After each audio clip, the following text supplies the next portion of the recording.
Hey guys, in this video I'm going to go over the hardware sliders that we've got powered by Monogram CC, awesome company that do hardware control, and they have a very particular module which is the 3 sliders for Filmstro. So I'm going to show you how you can get them, how you can install them, and most importantly how you can use them to speed up your post-production music workflow and just have a lot of fun because they're super cool to use. Alright, let's get into it.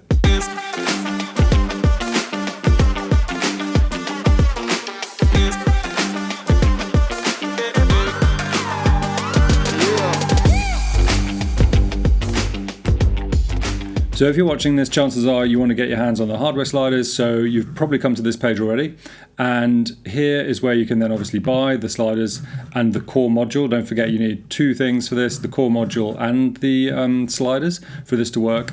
And then you'll also have downloaded the small package file that you need to put into your application support. So we've also included in the download link, we've included the PDF for the 5 steps that you need to follow. Super simple, and by the end of it, it should look something like this, which I've also got running here because this is the Monogram creator software, which, yeah, once you've got it correctly set up, Filmstro will appear like this. And as you can see, there's a toggle, play and pause, stop music, and then the 3 sliders, of course, as well. So let's take a look then what this would look like inside of Filmstro. So I'll just bring up the Monogram slider thing again one more time, just so you can see the like for like comparison. So in here you can see the momentum. You can actually customize a bit of this stuff and change the color and things like that, but I won't get into that now. So you can see here, if I move the depth or the momentum or the power, you can say there's a one-to-one relationship with the web app here. Yeah, you can see that here. So I'll just hide these for now, and we'll just take a look at a piece of music then. So one of the important things I need to mention as well is Latch Mode, because I don't think I've actually explained this properly enough in the past. So there might still be some confusion particularly if you're a new user to Filmstro. So Latch is on by default because I find personally that it's a really useful and fast way of creating a soundtrack, basically.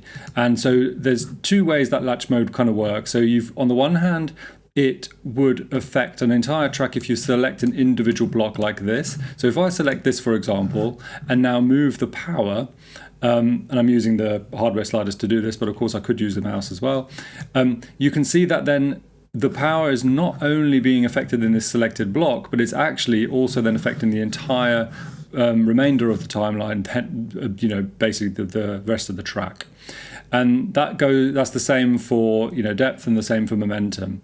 Now, if I weren't to select this, then it does work in the same way, but as you can see, it's not doing anything to the timeline yet because we're not actually playing yet. So this now requires the playhead to be moving. So let's just do that then. So I'm going to hit the play button on the slider and let's go for it.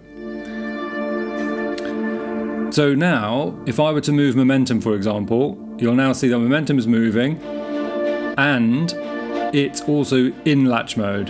So as soon as I let go, then you can also see that it's now become the highlighted parameter by default. And it has changed the entire remainder of the timeline. And I can do that again here, for example. And you can just see, yeah, it's just basically whenever I'm making a movement, that movement is then latching the parameter change all the way through to the end of the timeline. So I'm just going to hit pause, and now I'm just going to demonstrate what this looks like without Latch on, because this is the fundamental alternative way of working with Filmstro. So if I just play from here now without Latch, you'll see what happens if I carry on using momentum. So I'm now going to change momentum down, and as soon as I let go or stop doing anything actively with the slider, it basically writes that information, yeah? So if I continually move, then it's just going to keep that information. But as soon as I let go, it's then basically going to just go back to the parameter that was last there, which, funnily enough, is also a kind of latch, if you like, right? Because basically, if I let go here, it's now instantly going to latch back down to what it was. So yeah, that's one way then of working as well, and it's particularly useful if you've already spent some time on a track and you've got, for example, let's just do an example then. So you've got, let's multi-select these by doing shift select. Let's say you had the momentum all the way up and this was all fine and you like this, but you want to make one change to this section here, but you want to do it in real time. So that would be then perfect to leave Latch off, and just to record from here. Now, of course, word of warning, there's the relationship between the sliders and the timeline, because they're not an infinite thing, there's a finite, range from 0 to 1, effectively.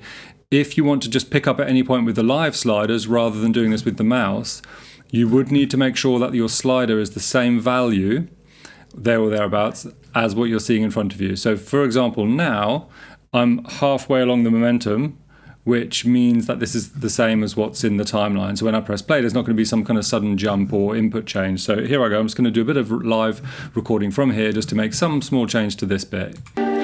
So if I now bring the momentum up, for example, and create a nice kind of pleasant sort of change that goes up to there, that's one of the ways you could use that then. Now, because it wasn't on latch, that meant as soon as I stopped touching it, this then kind of dropped down. So there's a couple of ways we could change that. You could just go in and then do this with the mouse, actually, because the mouse behaves slightly differently in that as long as you're holding it, it's going to keep recording that information. And that is an update we're hoping to patch into the sliders as well. So if I just go again from here, I'm going to use the mouse this time, and you'll see that this is going to, there's a one-to-one relationship still, but now I'm going to grab this and I'm going to keep it up the top.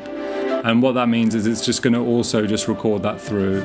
So we've now got that, closed off. And then the other thing that's important to say about the sliders is you can, of course, move them all three, which is then the kind of probably the biggest advantage, because that just means you can just really, really quickly make some awesome changes to an entire track. So let's say we go from here. Again, we can leave latch off. We'll make sure the momentum is up, because that is what's happening here. If we just have a quick look at the depth, that's down, power's down. So basically that's okay then. So I've got the sliders set up in the correct way. So I can play from here. And again, I'll leave latch off and we'll just see what happens. So I'll play from here.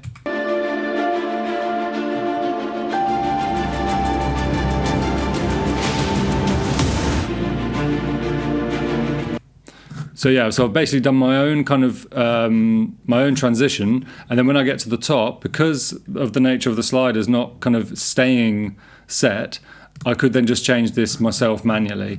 Now, that again is why latch is such a cool thing, because if I were to do that again, let me just undo this. If I were to do this again, I would actually personally, I just tend to work with latch all the time. Or if I'm going to make small changes, I might then use the mouse, because I know what the changes are that are required. They're not going to be like a huge holistic thing. So let's go back and put the power down to the bottom again. The depth at this point was at the bottom as well, I believe, and the momentum was at the top. Now, by the way, because it's on latch mode, if we go to momentum to zoom in, if I change this now here, it's not going to affect anything before the playhead. So you actually don't have to worry too much if you're in latch mode and you think, oh God, latch mode's just going to destroy everything that I've got. No, it just affects everything after the playhead. So in other words, it's perfectly safe to use latch mode if your playhead is placed in the right place. So you could even do a small change here. And yes, it would affect this stuff, but it wouldn't affect what you've already done before. So as I say, I like working from left to right. You're probably similar in that you kind of work in a kind of linear way. So having latch mode on now and going from here, you'll see that it's just superior in terms of how this is going to work now. So here we go. I'm just going to press this. So this time when I bring these two in, it doesn't matter whether I let go or not, and as soon as I let go, it just keeps it there, which I think is just exactly what I needed. I'll just back this off for the kind of main maximum position. Maybe just take a bit of momentum out for the end.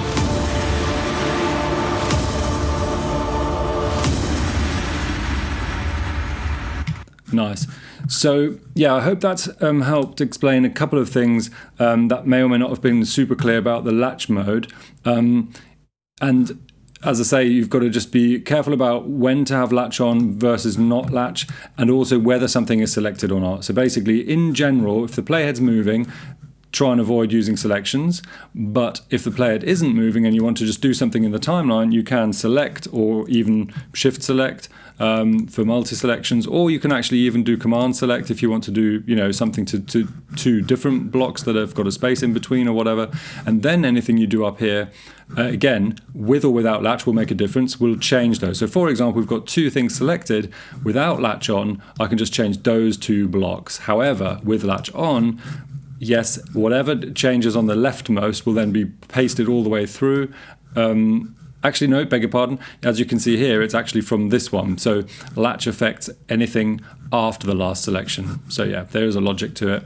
It just takes a little bit of getting used to the surprising number of features actually, and it may not be completely intuitive because it does differ from the kind of automation workflow in an NLE. Having said all that, we are bringing back something that a lot of people asked for. So pretty soon you'll see the usual node-based approach again.